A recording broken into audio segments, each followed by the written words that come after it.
you want to understand ROI. Like, not all improvements are going to yield like a high return.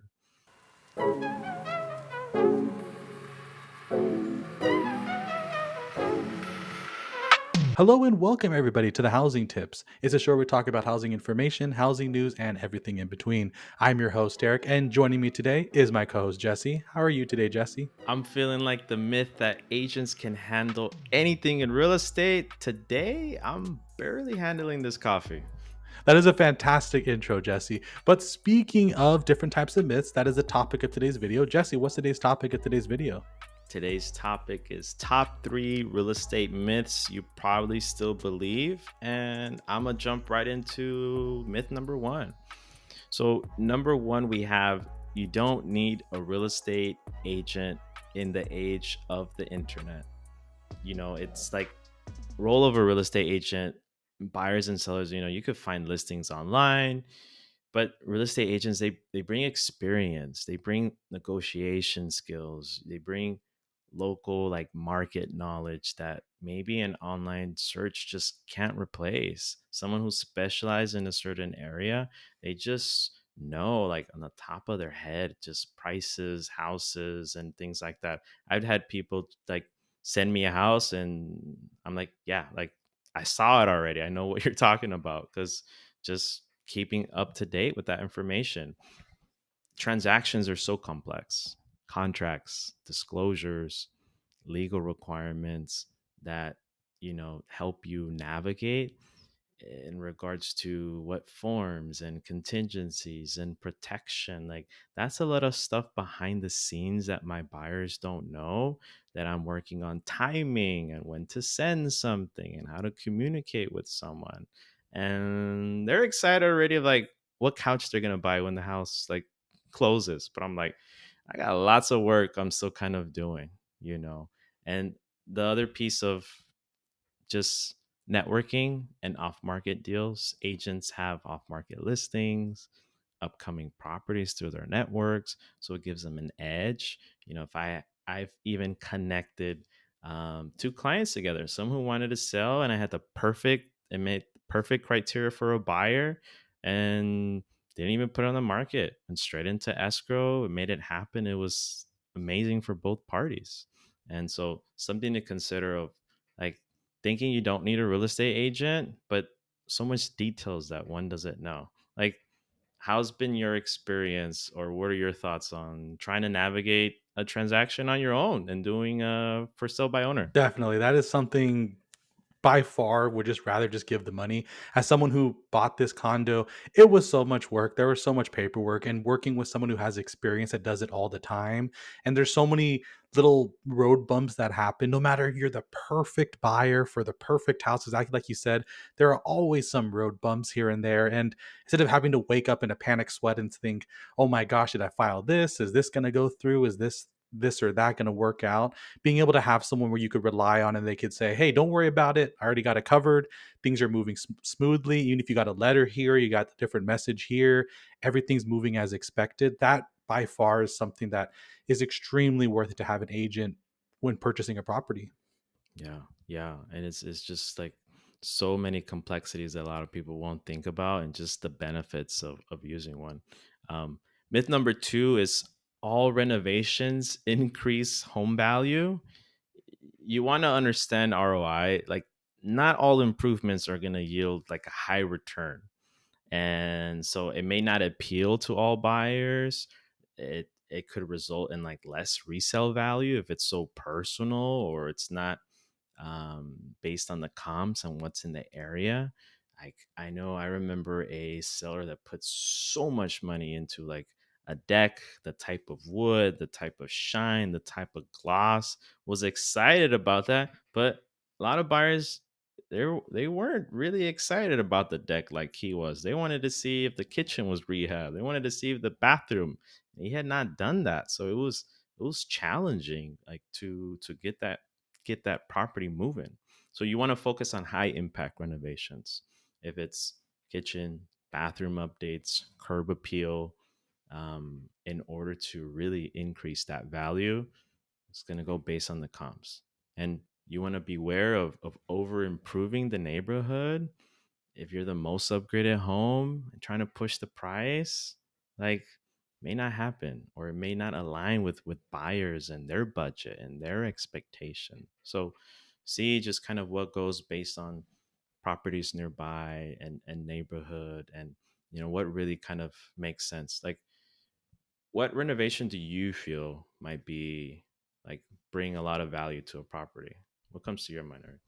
Definitely. I would say one is the kitchen. Kitchens are extremely expensive. As someone Yeah. who bought this property based off the kitchen compared to what the other units had inside of the kitchen, a kitchen rehab is extremely expensive. So, kitchen, I would say bathroom, and then also modernizing a house as well.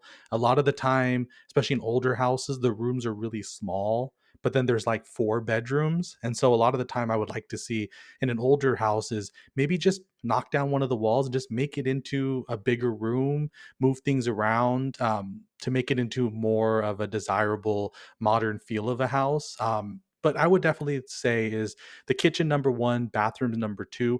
To be honest, I think flooring isn't too much of a important thing because, to be honest, if it's carpet, when you move in, you want to replace the carpet. You don't want to keep the carpet. So exactly like you said, is you don't want to over make the property rebuilt, renovated for what you want. Because what if someone moves in and they say, hey, I don't like beige carpets, I want red carpets, I want black carpets, and then all that money and time you put into it has to be torn out. But I would say definitely the kitchen and the bathroom, something that you always go to. Having a modern kitchen, modern bathrooms set up feels invaluable compared to having something that's a little bit older, smaller, doesn't fit for what it needs to be done nowadays. Yeah, yeah, and even you want to think like as an investor and seeing flips and what they do. Typically, it's like a simple coat of paint. If it's interior, exterior, they don't really do a lot of crazy stuff. And renovate kitchen, bathrooms, and flooring. They're looking at what's economical for them based on their budget. They're gonna put like a crazy marble like imported from Italy. Like, no, like, well, depending on the area and the property, but something middle class, like they're gonna stick to something simple, simplistic that can, everyone kind of see and be like, oh, that looks nice. So I think just beware of that. And tip number three of that, well, myth number three, that real estate investing is only for the wealthy. Like, that's not true. There's so many accessibility in regards to real estate investing. A lot of people feel like they need a lot of capital, but there's so many options. If it's the FHA loans, if it's house hacking your current home, or is it buying properties with friends or family, and just really having those, ground rules of how you're going to navigate.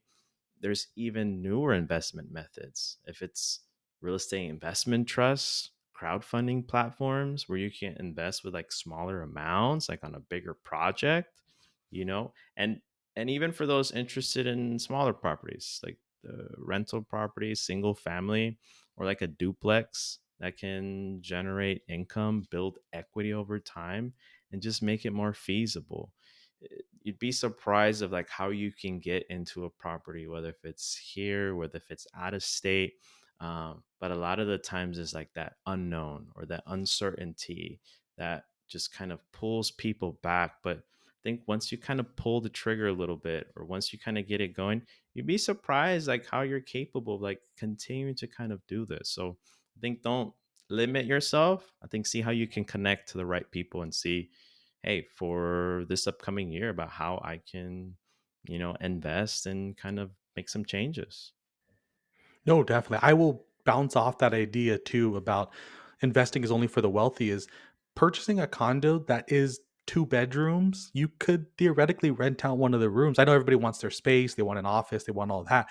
But if you're willing to have a roommate, then it opens up another realm of possibility where they can help with the mortgage and help lower the cost if it looks like it's a very high cost to purchase a 2 bedroom or 3 bedroom, 4 bedroom, but renting out some of the rooms can definitely help. I know it's a very taboo thing to say nowadays. Everyone wants their own space. They don't want to live with anyone else. But in the past, the reason why there was 3 or 4 bedrooms, it was multi-generational living. It was friends and family living together, helping with the rent, helping to pay for everything to make it somewhat obtainable. But definitely want to agree with that, is that there's tons of different options, and as simple as buying REITs, buying REIT stocks. If it's something you want to invest in real estate, but you don't have the money to purchase a property, you can invest into REITs, which have exposure to different types of properties and different appreciation values. So definitely something to look into. But Jesse, is there anything else you want to summarize this video before we go ahead and close out?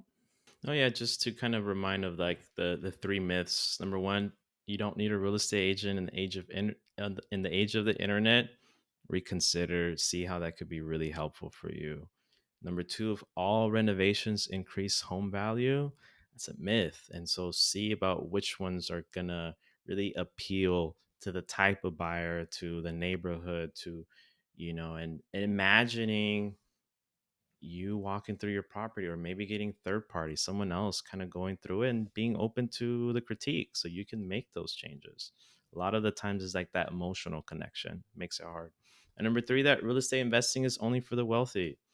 Not true. And so see about how you can set a plan. If it's house hacking, right? If it's like how Eric said, renting a room. If it's at the beginning, it's like super advantageous, like especially LA County, San Diego County, Orange County, it's challenging to find. So renting a room, you could reduce your financial burden. You can make it more feasible. You can kind of set money aside for like a future plan, get a little bit uncomfortable now so then you're comfortable later on, a little sacrifice, and you can kind of make it happen. Time flies. So just some myths, and then if anyone has any questions, feel free to reach out. Definitely. Great way to end the video. But if any of that information sounds of interest to any of you listening, would love to hear your thoughts in the comments below. Leave us a comment. Do you think any of these myths are actually truths? Do you have any more myths that you've heard and that you've experienced? But would love to hear your thoughts. But as always, thank you for your time, Jesse. And everyone have a great day.